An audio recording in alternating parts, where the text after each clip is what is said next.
بسم اللہ الرحمن الرحیم۔ السلام علیکم، میں ہوں اویس راجہ۔ آپ دیکھ رہے ہیں میرا چینل AR آفیشیل۔ شروع اللہ کے نام سے جو بڑا مہربان نہایت ہی رحم کرنے والا ہے۔ آج کی ویڈیو رمضان کے لیے بابرکت مہینہ جو آ گیا ہے، الحمدللہ تمام مسلمانوں کو رمضان کی بہت بہت مبارک۔ آج پاکستان میں پہلا روزہ ہے، عرب ممالک میں کل روزہ تھا تو ان کا آج دوسرا روزہ ہے۔ تو میں نے کہا رمضان کے حوالے سے کچھ میسج جو ہے وہ میں آپ لوگوں کو دے دوں، آپ لوگ آگے پہنچائیں اس میسج کو۔ دیکھیے رمضان 11 مہینے کے بعد ایک مہینہ اللہ ہمیں عطا کرتا ہے جس میں ہم اللہ کو راضی کر سکیں۔ آپ نے دیکھا ہوگا کہ اکثر مساجد جو ہیں وہ نمازیوں کے لیے خالی ہوتی ہیں، نمازی نہیں آتے۔ اس کی وجہ یہ ہے کہ بہت کم نمازی آتے ہیں، جگہ جگہ مساجد بنی ہوئی ہیں۔ تو رمضان کے بابرکت مہینے میں کیونکہ شیطان کو قید کر دیا جاتا ہے، تو اس کی وجہ سے رمضان کی برکت سے اللہ اپنی رحمت سے لوگوں کے دلوں میں محبت ڈالتا ہے اپنے، تو لوگ جوگ در جوگ نماز کی طرف آتے ہیں، روزے رکھتے ہیں، قرآن پاک کی تلاوت کرتے ہیں، ذکر و اذکار کرتے ہیں، نماز تراویح ادا کرتے ہیں۔ تو اس حوالے سے میں ایسے ہی کر رہا تھا کہ باقی جو 11 مہینے ہوتے ہیں، اگر اس مہینے میں ہم عبادت کرتے ہیں تو اپنے آپ کو اس طرح عادی بنا لیں کہ آنے والے 11 مہینے میں بھی ہم 5 وقت کی نماز کم از کم باجماعت ادا کرنے کی کوشش کریں گے، اور یہ ارادہ کر لیں کہ صرف رمضان میں نہیں بلکہ رمضان کے بعد بھی ہم نماز کے ہمیشہ پابند رہیں۔ دیکھیے نماز ایک فرض ہے، اور ایک ایسا فرض ہے جس کا سوال سب سے پہلے ہوگا، آپ سے پوچھا جائے گا کہ آپ نے نماز 5 وقت کی ادا کی کہ نہیں کی۔ اور نماز مرد کے لیے، جو مرد حضرات ہیں ان کے لیے باجماعت ادا کرنا بڑا ضروری ہے کہ وہ مسجد میں جا کے نماز ادا کریں۔ آپ صلی اللہ علیہ وسلم نے کہا کہ میرا دل کرتا ہے میں چند نوجوانوں کو کہوں وہ لکڑیاں گٹھی کر کے لائیں اور میں ان گھروں کو آگ لگا دوں جو لوگ گھروں میں نمازیں پڑھتے ہیں بجائے اس کے کہ وہ مسجد میں آئیں اور باجماعت نماز ادا کریں۔ اتنی سختی ہے کہ نماز مردوں کے لیے باجماعت ادا کرنا کتنا ضروری ہے۔ تو دیکھیں نماز بالکل مشکل نہیں ہے۔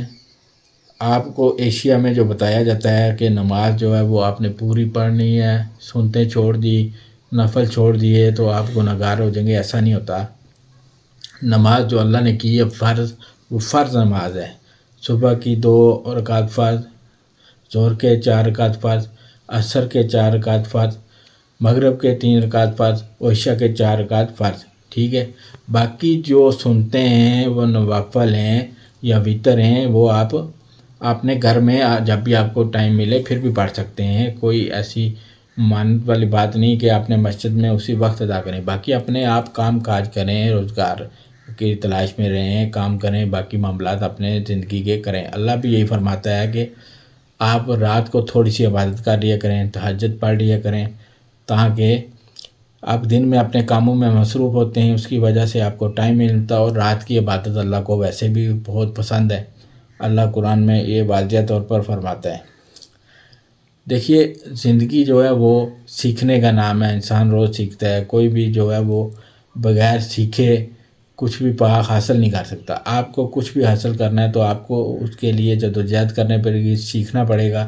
تو یہ رمضان کا مہینہ ہے، اس میں صرف آپ نے عبادت نہیں کرنی بلکہ اپنے ارد گرد لوگوں کا بھی خیال رکھنا کہ آپ کے ہمسائے نے، آپ کے آگے پیچھے لوگوں نے روزے رکھے ہیں، انہوں نے کیا کھایا، ان کے پاس کھانے کے لیے باقی چیزیں تھیں یا ان کے افطار کے لیے کچھ چیزیں تھیں، یا آپ جو بنا رہے ہیں ان کے لیے بھی آپ ایکسٹرا بنا لیں، ان کے لیے بھی بنا لیں، یا ان لوگوں کے لیے جن کے پاس روزے رکھنے کے لیے کچھ چیزیں اویلیبل نہیں ہیں انہیں وہ سامان لے کے دیں۔ ارد گرد لوگوں کا خیال رکھیں گے تو اتنا مشکل کام نہیں ہے کہ آپ جو ہے نا وہ زکوٰۃ آپ نے دینی ہوتی ہے۔ سب سے زیادہ زکوٰۃ جو ہے وہ پاکستان میں لوگ رمضان کے مہینے میں دیتے ہیں، اور سب سے زیادہ زکوٰۃ اکٹھی ہوتی ہے پاکستان میں۔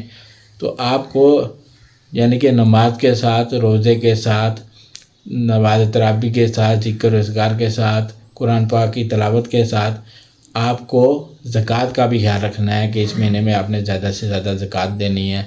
فطرانہ جو ہے عید سے پہلے ادا کرنا ہے، اور باقی چیزوں کا بھی آپ نے خیال رکھنا ہے، ٹھیک ہے۔ جس کی جتنی اوقات ہے اللہ نے جتنا اس کو دیا ہے اس کے لحاظ سے انسان کوشش کرتا ہے، اس سے بڑھ کر تو کوئی نہیں کرتا ہے۔ اسی طرح دیکھیں نا، حج وہی کرے گا جس پر فرض ہے۔ فرض کب ہوتا ہے؟ حج جب آپ کے پاس مال زیادہ ہو، اتنا مال ہو کہ آپ کے لیے گھر میں کھانے پینے اور دوسری ضروریات کے علاوہ مال ہو، تو پھر ہی حج فرض ہوتا ہے۔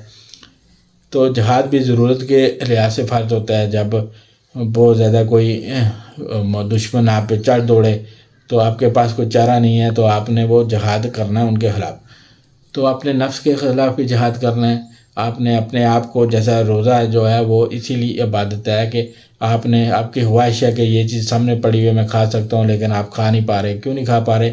کیونکہ آپ نے ایک عہد کی ہے اللہ کے ساتھ کہ میں اللہ کی رضا کے لیے روزہ رکھ رہا ہوں، اور روزہ اتنی بڑی عبادت ہے کہ اللہ نے کہا روزے کا اجر میں خود دوں گا۔ تو آپ سوچیں کہ جس کا اجر اللہ سبحانہ تعالیٰ دے گا وہ کتنا بڑا اجر ہوگا۔ تو ہمیں روزے کی پابندی لازمی کرنی ہے، نماز کی پابندی کرنی ہے، زکوٰۃ جو ہے وہ دینی ہے، اپنے ہمسایوں کا خیال رکھنا، اپنے رشتہ داروں میں سے دیکھنا ہے کہ کوئی کسی شخص کے پاس کوئی چیز کسی کو ضرورت ہے اسے ضرور فراہم کرنی ہے، اور باقی معاملات زندگی میں بھی سچ بولنا ہے، اور اپنے اخلاق اچھے رکھنے ہیں۔ اگر آپ کو کوئی بری بات لگے بھی تو آپ نے صبر کے ساتھ برداشت کرنی ہے، اچھے اخلاق ہی آپ کے آگے کام آئیں گے۔ زندگی جو ہے وہ آپ کو پتہ ہے کہ کتنی ہے، آپ کو پتہ ہے کہ زندگی ایک پل کی طرح ہے، آپ کو اگلی سانس کا نہیں پتہ۔ میں بول رہا ہوں مجھے نہیں پتہ اگلی سانس میری آئے گی نہیں آئے گی، یہ میرا اللہ ہی جانتا ہے۔ تو زندگی کا کوئی بھروسہ نہیں ہے، آپ جتنی بھی زندگی گزاریں خوبصورت طریقے سے گزاریں، اور مسلمانوں کا خوبصورت طریقہ یہی ہے اللہ اور اللہ کے رسول صلی اللہ علیہ وسلم کی بتائی ہوئی تعلیمات پر عمل کرنا، یعنی قرآن و سنت پر عمل کرنا۔ تو ہم کوشش کریں گے انشاءاللہ اس رمضان میں، عہد کرتے ہیں، میں بھی عہد کرتا ہوں کہ میں بھی نماز کا ہمیشہ پابند رہوں گا، آپ بھی کوشش کریں۔ تو ہم بھی کوشش کریں گے کہ اچھے کام کریں جس سے ہمیں آنے والی زندگی میں اچھا جو ہے وسیلہ مل سکے۔ زندگی وہی ہے جو ہمیشہ کے لیے ہے، وہ ہے جنت، اور جنت کو پانے کے لیے یہ امتحان ہے دنیا کا۔ دنیا میں ہمیں یہ امتحان پاس کرنا ہے، تبھی ہم آخرت میں کامیاب ہو سکتے ہیں۔ تو پاس کرنے سے مراد یہ ہے کہ آپ نے اپنی فیملی کا بھی خیال رکھنا ہے، اپنے ماں باپ کا احترام کرنا ہے، بہن بھائیوں کے ساتھ حسن سلوک کرنا ہے، اپنے بھی بچوں کے ساتھ حسن سلوک کرنا ہے، اپنے رشتہ داروں، ہمسایوں، دوستوں کے ساتھ اچھے تعلقات رکھنے ہیں، کسی سے ناراضگی والی بات نہیں کرنی۔ اگر کوئی ناراض ہو رہا ہے تو آپ نے اسے راضی کرنے کی کوشش کرنا ہے۔ اگر کوئی بات بری لگتی ہے تو آپ نے اسے صبر کے ساتھ برداشت کرنا ہے، اسے پازیٹیو لینا ہے، نیگیٹیو نہیں لینا، کیونکہ اچھے لوگوں کی یہی نشانی ہوتی ہے کہ وہ پازیٹیو رہتے ہیں، نیگیٹیو کی طرف نہیں جاتے۔ تو آپ کو بھی نیگیٹیو نہیں ہونا، پازیٹیو ہونا ہے۔